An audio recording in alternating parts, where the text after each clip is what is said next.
할렐루야. 여러분 안녕하십니까? 최병환 장로입니다. 오늘도 주 안에서 평안하셨습니까? 아주 오늘은 화창한 봄날이었습니다. 오늘도 함께 해주신 하나님의 은혜를 감사를 드리고 또 함께 말씀을 나눌 사랑하는 여러분들 정말 반갑고 사랑합니다. 이제 함께 기도하고 말씀을 들으며 은혜를 받습니다. 기도합니다.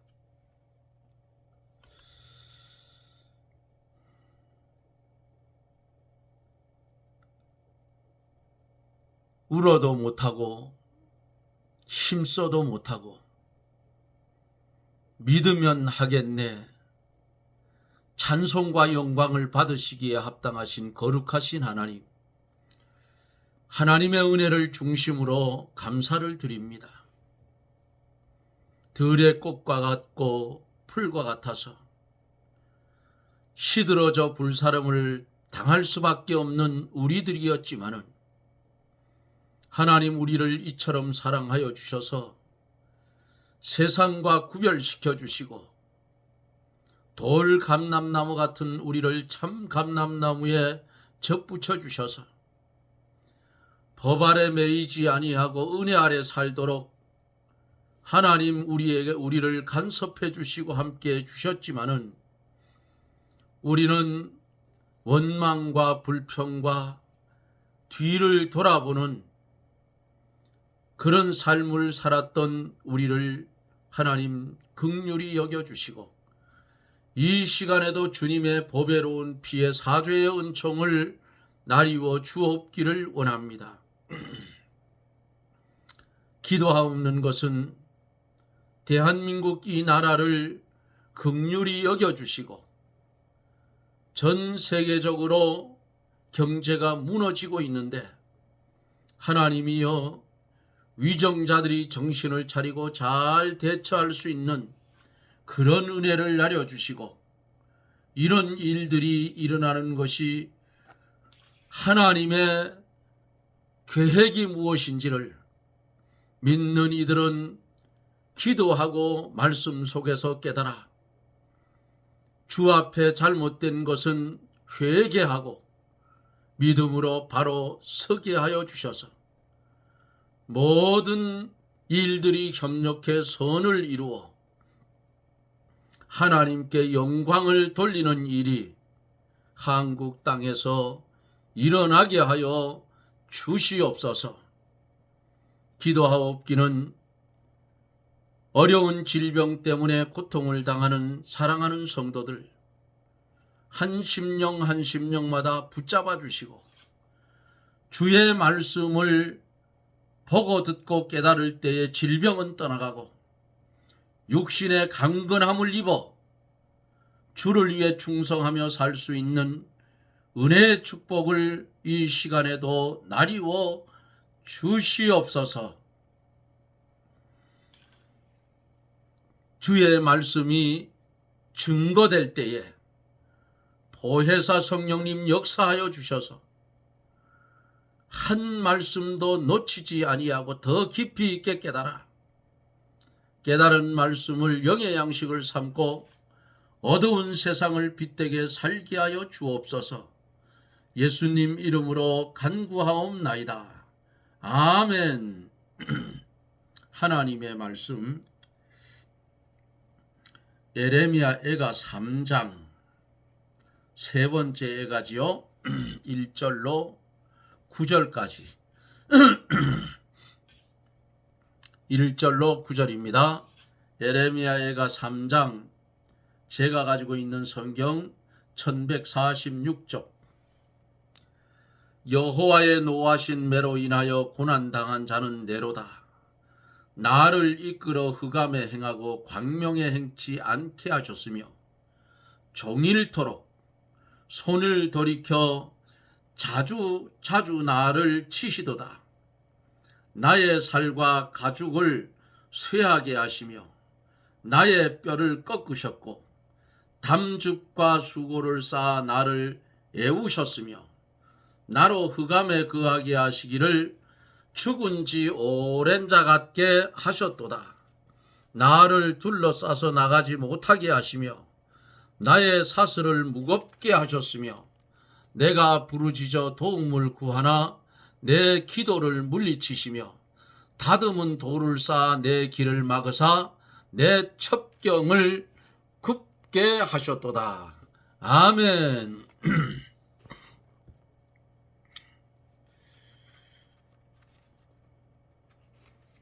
하나님께서 하나님의 백성이 범죄하지 아니하고 하나님의 말씀대로 순종하며 살아가는데 하나님이 이렇게 멸하시겠습니까? 반대지요. 오히려 이렇게 살면 이스라엘, 유다를 멸망시키려고 오는 원수들을 오히려 하나님이 물리쳐 주시고 이스라엘을 보호해 주셨을 텐데 반대로 살았어요. 하나님이 원하지 않는 삶을 살았기 때문에 하나님께서 내 두려운 일을 사방에서 부르시는데 멸망시키기 위해서 어떤 식으로 불렀느냐? 절기의 무리를 부름같이 그렇게 불렀다 그 말이에요. 예? 내 손을 받들어 기르는 자를 내 원수가 다 멸하였나이다 라고 말합니다. 예레미야 선지자는 어제 말씀 속에서 하나님에 의해 되어진 일이라고 말한 것을 대적들에 의해 되어졌다고 바꿔서 말합니다. 그러나 이것은 선지자가 하나님의 주된 장본인으로 받아들이고 갈대아인은 하나님의 진노의 사자들로 이해한 점에서 그렇게 말하며 어제 말씀을 마쳤습니다. 오늘 3장에서 말씀을 이어갑니다. 1절에 있는 말씀을 보면은 여호와의 노하신 대로 인하여 고난 당한 자는 내로다 그랬어요. 한계를 넘어선 강력한 공격이라고 말할 수가 있어요. 성경에서 종종 인간에게 고유한 것을 하나님께 돌립니다. 여기에서도 예레미야 선지자는 인칭을 변화시키는데 그것은 전에도 백성들을 여성으로 언급한 적이 있었어요. 하지만 예레미야 선지자는 오늘 본문에서는 자신을 나타내고 있어요. 동시에 선지자가 자신의 예를 나타내서 다른 사람에게 애통하라고 권면했다는 것은 의심할 여지가 없지요. 그리고 이러한 애통은 진실한 참회와 결부가 되어야 하는 것입니다.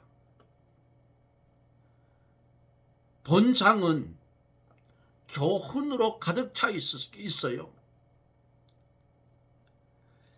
이는 왜 교훈으로 가득 차 있는가? 하나님의 뚜렷한 취지를 다루기 때문에 그렇다고 말이에요. 우리는 이것을 적당한 곳에서 이제 살피게 될 거예요.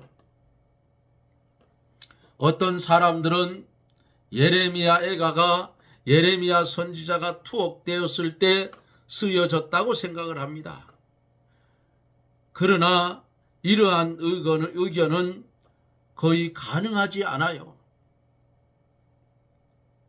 왜냐하면 본장은 모든 사람의 공동 재난을 밝히기 위해서 성시로 이루어졌음을 보여주기 때문입니다. 예레미야 선지자는 여기에서 자신의 사정을 변호하지 않고 민족을 위해서 이러한 절망 상태에는 어떤 치료법이 있는지를 보여주고 있어요.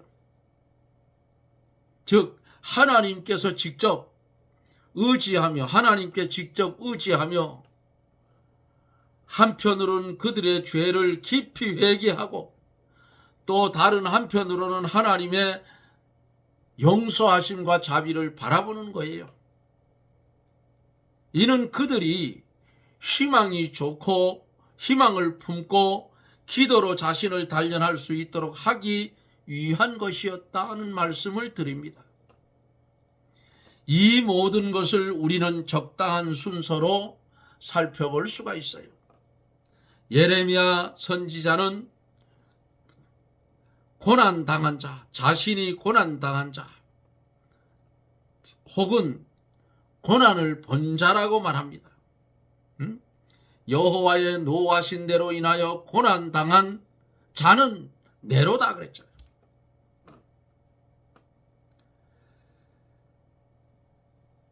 우리도 알고 있는 것처럼 성경에서 이러한 표현법은 일반적이지요.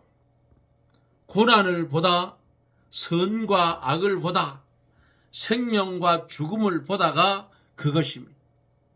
그리고 예레미야 선지자는 많은 고난을 경험했을 뿐 아니라 여호와의 노하신 매로 인해서 불행에 빠졌다고 말합니다. 예레미야 선지자는 하나님의 이름을 직접 언급하지 않고 단지 대명사를 사용하여 사람들에게 잘 알려진 분으로 말합니다. 예레미야 선지자는 이제 처음으로 자신이 겪었던 모든 것이 하나님의 손에 의해 가해진 것이라고 인정합니다. 따라서 신실한 자들은 하나님께서 정당한 이유 없이 화내지 않으신다는 것을 확신해야 합니다.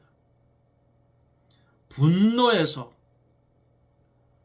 특히 매로 인하여라는 말이 본문의 1절에 하나님 여호와의 노하신 매로 인하여, 매로 인하여, 막대기로 인하여 라는 말이 첨가되어 간단한 고백이 이 말씀 속에 내포되어 있지요.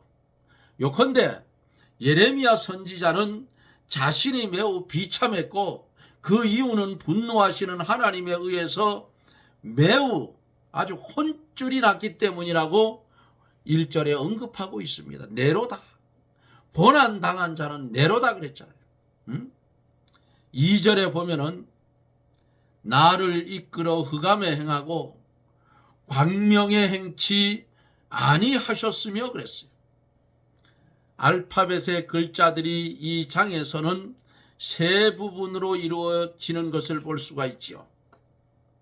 처음 두 장에서는 각 절이 알파벳의 연속적인 글자로 시작을 했어요. 예외로 마지막 장에는 반대의 경우가 있다 그 말입니다. 왜냐하면 예레미야 선지자를 앞에 놓았기 때문이에요.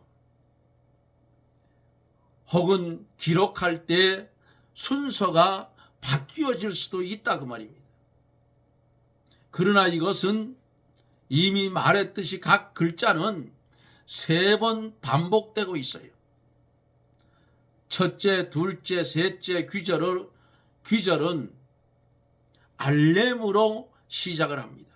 그리고 넷째 귀절은 베드로 시작을 하죠. 그는 마지막까지 계속해서 그렇게 진행을 하고 있다 그 말이에요.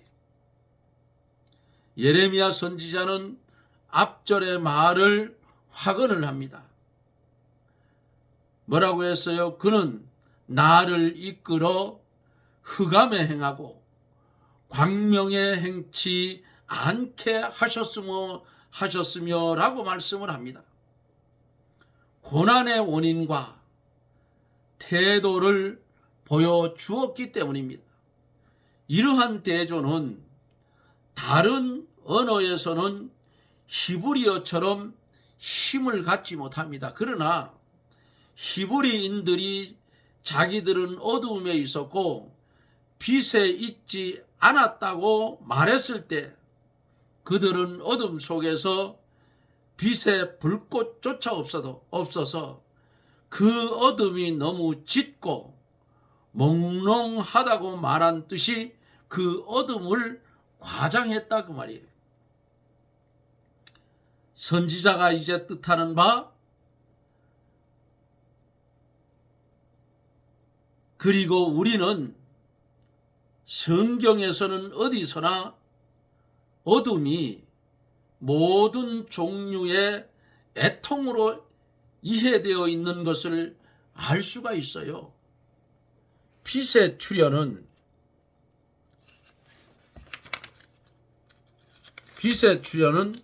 우리를 어떻게 해요? 기분 좋게 하지요.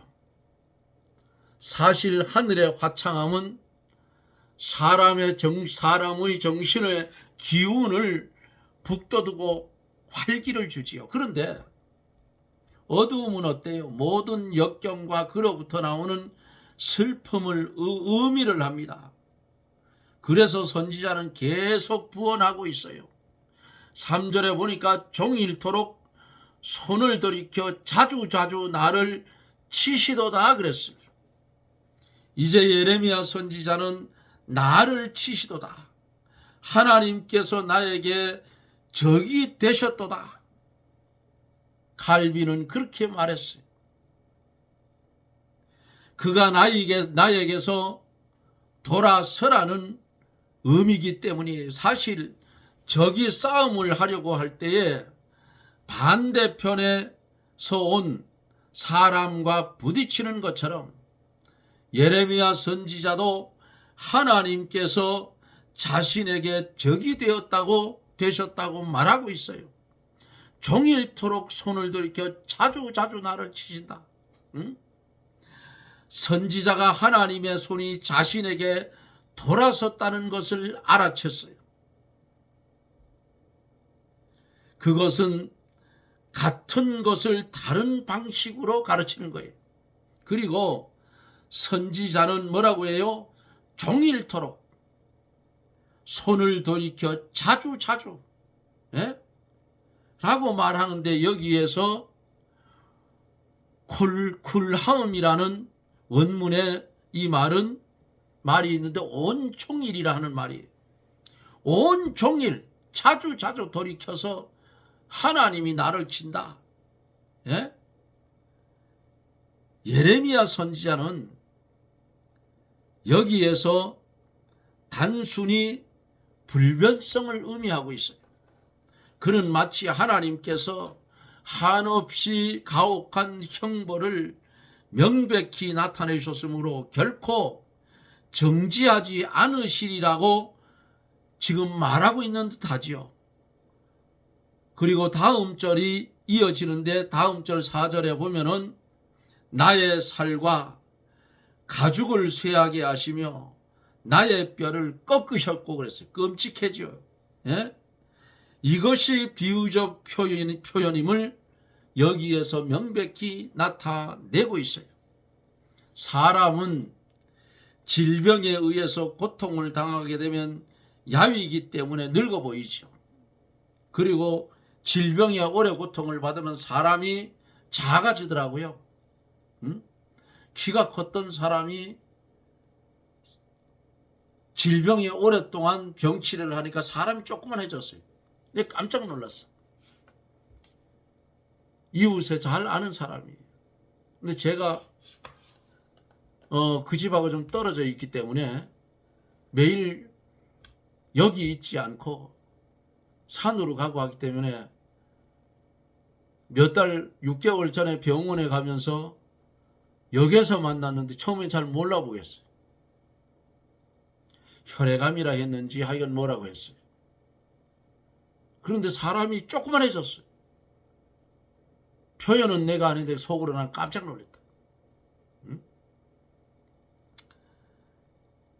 사람이 질병에 의해서 고통을 당하게 되면 야위어지고 말라지고 늙어 보여요. 피부가 수축되어서 젊은이들에게도 주름살이 나타나죠. 슬픔으로 인해서 생기와 건강이 쇠퇴하는 것처럼 선지자는 이스라엘의 유다의 고난을 슬퍼했으므로 노쇠해졌다고 말합니다. 이 말씀이 선지자가 지금 말하려고 하는 의도예요. 예레미야 선지자가 뭐라고 해요? 나의 살과 가죽을 쇠하게 하시며 그랬어요. 하나님께서 나를 안팎으로 지치게 하셨으므로 이제는 거의 쇠약해졌다 그 말이에요. 그리고 나서 예레미야 선지자는 나의 뼈를 꺾으셨고라고 하는 귀절을 덧붙여요. 나의 살과 가죽을 쇠하게 하셨다. 나의 뼈를 꺾으셨다. 이 나의 뼈를 꺾으셨고라는 이 말씀을 덧붙이는데, 이 말씀은 아마도 다소 과장적인 표현인 것 같아요. 그러나 우리는 이러한 비유법이 모든 경우에 있어서 신실한 자들이 하나님의 진노를 깨달아 느끼는 큰 슬픔을 나타내지 않는다고 어디선가 말한 적이 있어요. 히스기야와 다윗도 그렇게 말합니다. 즉 히스기야는 하나님을 사자에 비유해서 사자처럼 나의 뼈를 꺾으셨다. 이사야 38장 13절에 말했어요. 그리고 다윗도 한 번은 뼈가 쇠해졌고 어떤 때는 뼈가 꺾어졌으며 또 다른 때에는 뼈가 제로 되었다고 그렇게 말했어요. 하나님께서 우리에게 진노하신다는 사실을 느끼는 것보다 두려운 일은 없다 그 말이에요. 그러므로 선지자는 외적인 재앙과 하나님의 보응에 나타난 증거를 중요시하는 겁니다. 이스라엘 백성, 이 유다 백성은 하나님께서 그들의 적이라는 사실을 제외하고는 아무것도 비참하다고 볼 수 없었기 때문이에요. 하나님께서 종종 그들에게 뭐라 했어요? 우상을 버리고 세상을 동방풍속을 따라간 거, 이걸 회개하라고 이 선지자를 통해서 그렇게 권고를 했는데도 불구하고 그들은 듣지 않았어요. 하나님께서 치료할 수 없다고 생각하신 사람에게는 결국 정의대로, 공의대로 극도의 보응을 행하셨다고 말이에요. 그러므로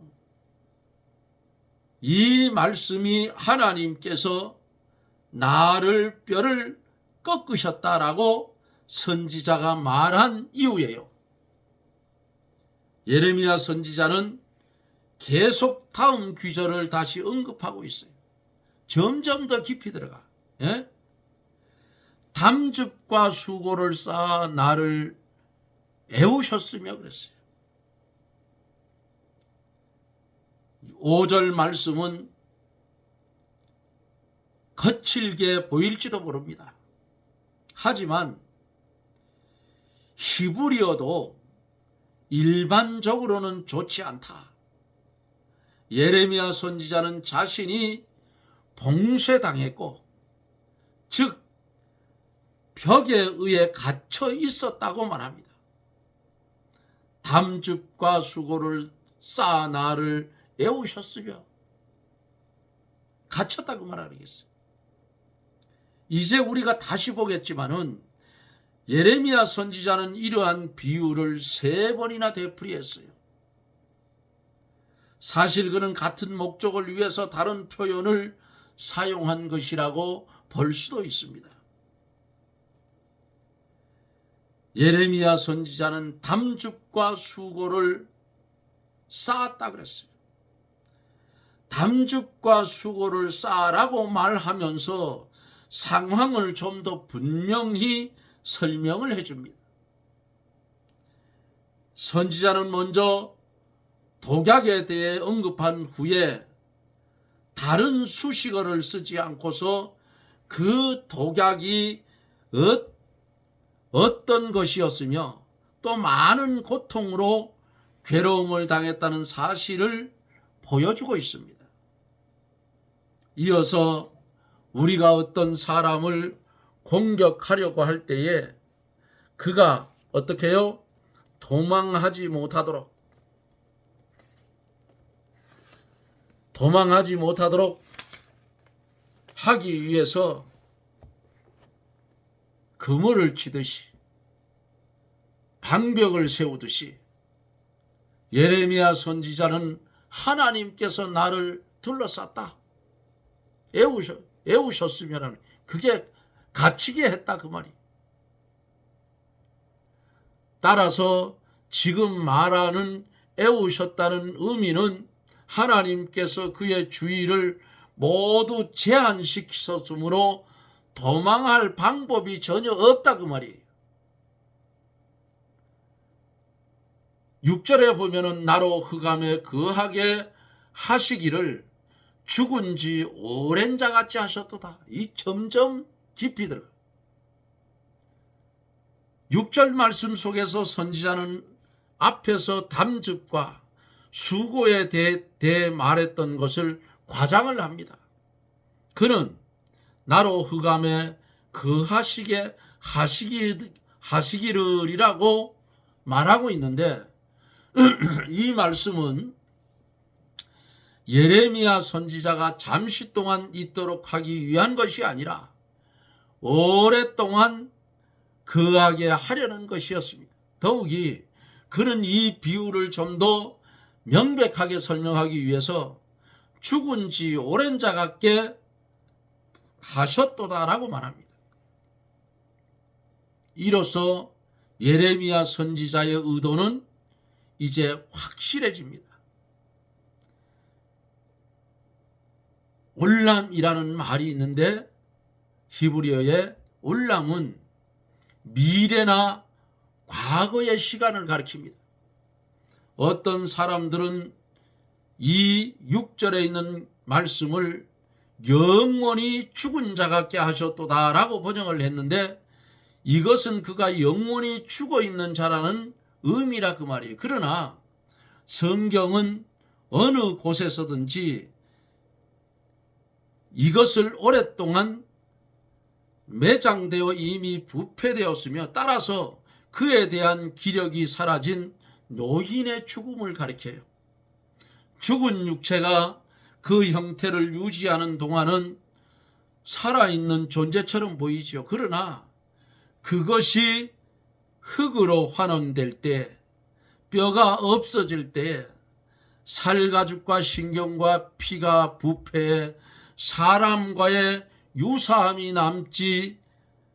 남아있지 않을 때에 생명의 희망은 있을 수가 없다 그 말이에요. 그래서 성경은 완전히 부패한 노인과 노인의 죽음과 같은 것을 의미하고 있어요.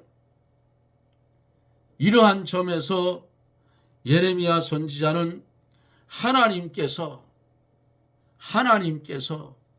자신을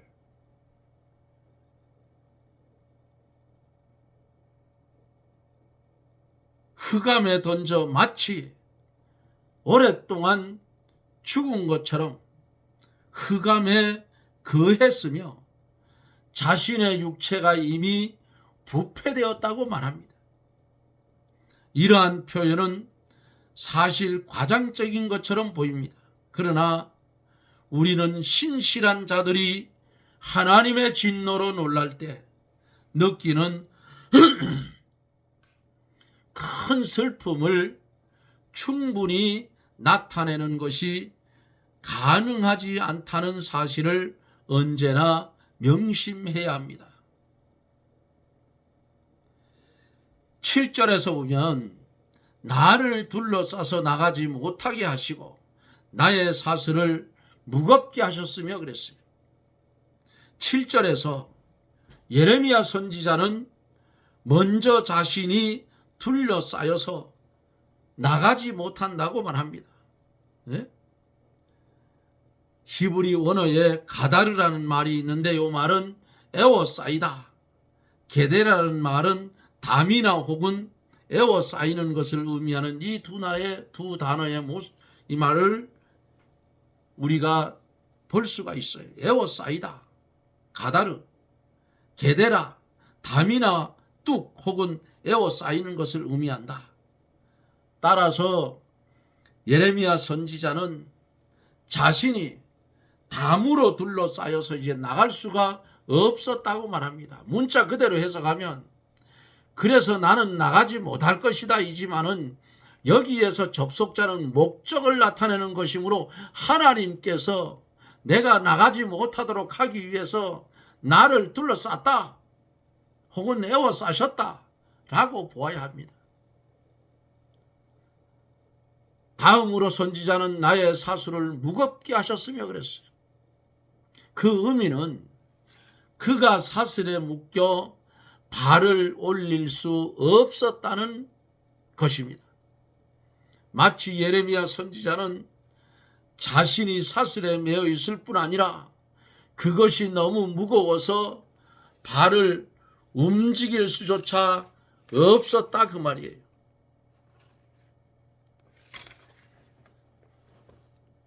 이렇게 1절로 7절 속에서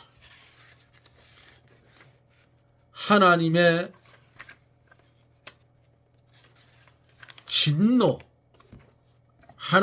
진노, 그것을 당하는 예레미야 선지자의 현실의 모습, 우리는 이것을 볼 수가 있었어요. 8절부터는 내일 이어서 갑니다. 시간이 너무 가서 8절에 뭐라고 했어요? 내가 부르짖어 도움을 구하나 내 기도를 물리쳤다 그랬어요. 사랑하는 여러분, 주님이 우리에게 얼굴을 돌리면 우리는 멸망입니다. 네? 그냥 우리가 성경을 읽을 때에 내가 부르짖어 도움을 구하나 내 기도를 물리치셨다. 하나님이 우리가 하는 기도를 듣지 않으시고 그 기도를 담아서 쏟아내릴 때에 재앙으로 내린다면 하나님께서 내 기도를 물리치는 거다 그 말이에요.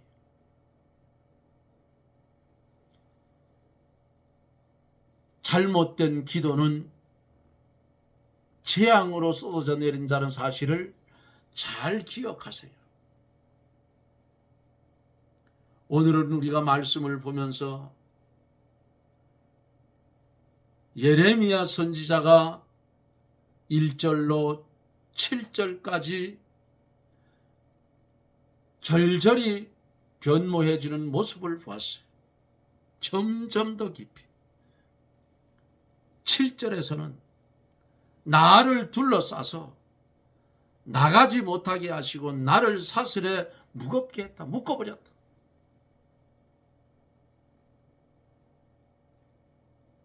하나님이 왜 이런 모습을 보여줬을까요?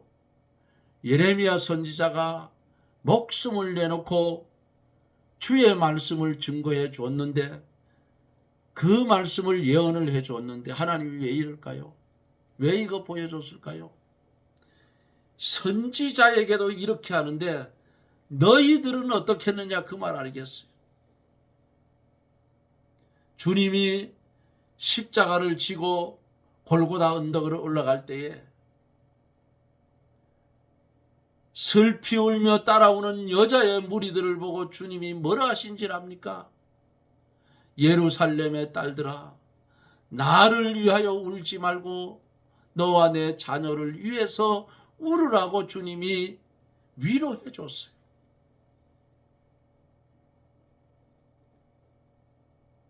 그 주님이 만약에 얼굴을 돌이킨다면 우리는 끔찍한 일을 당한다 그 말이에요. 유다 백성들이 하나님의 말씀을 불순종하고 우상을 섬기고 하나님의 뜻대로 살아가지 않다가 바벨론 포로가 되어지고 멸망을 당하고 부지기수로 죽었잖아요. 하나님의 성전은 불타버리고 예루살렘 성은 무너져버리고, 왜 이런 모습을 오늘 성경에 기록해서 우리에게 보여줄까요? 오늘을 살아가고 있는 너희들은 하나님의 말씀대로 순종하며 살으라고 이 말씀을 우리에게 주시는 겁니다. 내가 부르짖어 도움을 구하나 내 기도를 물리쳤다. 가슴을 치고 통곡할 일이 아니겠어. 주신 말씀이 저나 여러분들에게 나그네의 삶을 이 세상에 살아갈 때에 이 세상의 뜻을 두지 말고 이 세상의 소망을 두지 말고 재림에 오실 예수님을 소망하고 새하늘과 새 땅과 새 예루살렘을 바라보고 소망 중에 믿음의 길을 걸어갈 수 있는 저나 여러분들이 되어지기를 주님의 이름으로 축원합니다. 아멘. 우리 하나님의 은혜를 감사를 드립니다. 허물지고 부족하고 연약한 우리에게 하나님 귀한 말씀을 주어서 영의 양식을 삼게 하신 거 감사를 드립니다. 예레미야 선지자를 통해서 하나님의 진노를 보여주고 있는 이 말씀, 그냥 글씨로만 읽으면 별 감각이 없겠지만은 하나님이 깨닫게 하시는 성령의 감동의 눈으로 이 말씀을 보고 듣고 하나님 깨달을 때에 엄청난 하나님의 진노가 임했던 것을 우리가 볼 수가 있습니다. 나그네 인생 이 땅에 사는 동안 세상의 눈길을 돌리지 않게 도와주시고 오직 하나님만 향하는 우리의 심령들이 되게 해 주시옵소서. 예수님 이름으로 기도드리옵나이다. 아멘. 여러분 고맙습니다. 시간을 맞추려고 해도 자꾸만 지나가죠. 여러분들이 이해를 하십시오. 오늘 9절까지 다 마치려고 했는데 8절까지 7절밖에는 못해서 내일 이어서 계속 가도록 그렇게 하겠습니다. 신방을 교회에서 신방을 하는데 오늘 3일째 이제 하루만 더 하면 돼요. 교인들이 많지 않아 가지고 토요일 날 하면은 올해 신방은 다 마칩니다. 그런데 따라다녀 보니까 전에 없이 피곤해요. 그래 속으로 가만히 생각, 60이 지나면 1년이 새롭고 70이 지나면 한 달이 새롭고 80이 지나면 하루가 새롭다 하더니 이거 70이 지나니까 이거 한 달 안에 안녕할 수도 있겠구라는 그런 생각이 들어요. 예?